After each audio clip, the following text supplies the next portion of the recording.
Now tell us why you think hydrogen is the answer to the problems of decarbonisation that the transport industry faces. Hydrogen, like electricity, is a vector to take renewable energy to get power to wheels. And electricity works very well for small vehicles, but for large vehicles where the batteries are huge, hydrogen offers a number of advantages. Now, the vehicle you got here is hydrogen and electric, so tell us how that works. It works exactly the same as internal combustion engine battery hybrid. But the hydrogen fuel cell provides the energy for the entire journey, and then the battery provides a boost for high power requirements, for example, hauling a heavy load uphill. One thing that hauliers say to me about hydrogen is it all sounds very well, but what about refueling? There isn't the infrastructure in place to support it.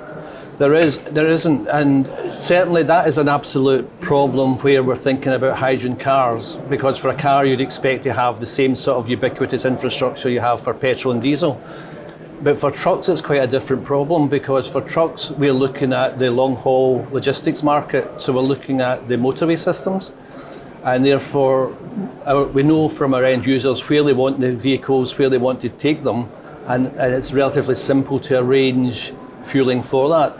And in the short term, the way to do that is with mobile hydrogen refillers, which are a bit like a container full of hydrogen that can be put onto a site close by the logistics operator's hub. And once there's a number of vehicles operating out of that area, then it becomes economically viable to build a filling station to supply that critical mass. Isn't there a problem here though? Because if you have a motorway service station and you have electric charging for trucks and you also need hydrogen charging for trucks, that's almost sort of an impossible ask for an average motorway service area, isn't it? Not really. The existing hydrogen filling stations that Shell had put in London generate hydrogen on site, and they generate it from locally generated electricity.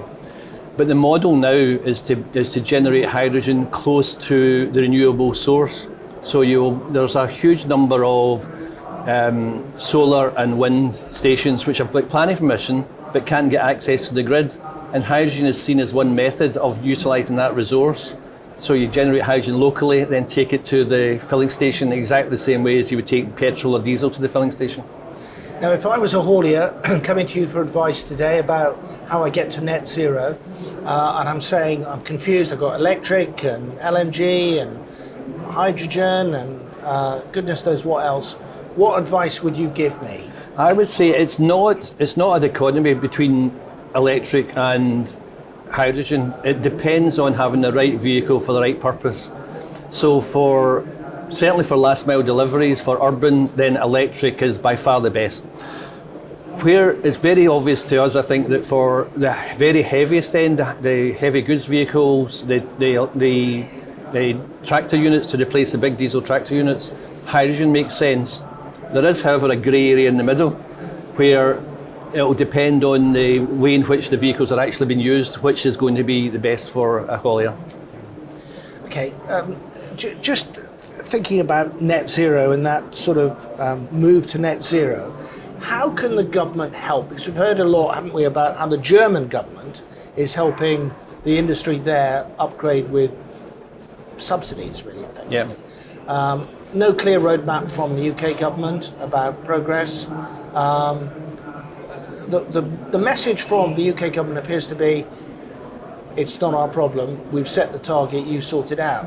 What's your view of that government position? That's a very unfortunate position, I think, for government to take. At the moment, the UK, I think, has a lead in hydrogen because we've got a lot of hydrogen production going into position. And so I think the fuel side will sort itself out. However, from the vehicle side, the vehicles are very, very expensive at the moment because we're building fuel cells at lab conditions and we need to get to scale. And to get to scale, then we need some subsidy to get from where we are now to where we would like to be. Hydrogen will be cost competitive by about 2028 with diesel, but we need to get to 2028, we need to get early adopters using the vehicles, we need to get experience, and we actually need to get vehicles on the road. And therefore, there's a very strong case for government to support the end users' vehicles purchase price, very similar to what happens in Germany. Because that's the problem, isn't it? Many hauliers watching this will think, I simply can't afford hydrogen. I simply, not the gas itself, but the truck. Yeah. So what's the answer there? Subsidy is part of the answer.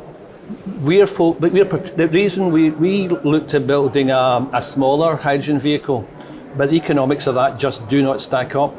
The reason we're focusing on the HGV is that the long haul, or not so much long haul, but the high mileage, and that might be short haul, double shifted, triple shifted vehicles, but the very high mileage vehicles, the fuel cost dominates over the capital cost, and you get to TCO parity soonest. That's good. If I was a magic man and I could grant you one wish today, David, what would it be? Oh, the obvious one is that the government listens. The government has set targets. The government wants this to happen.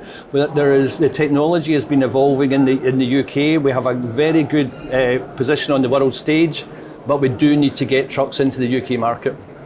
Great. David, thank you very much indeed. Okay, thank you. Great.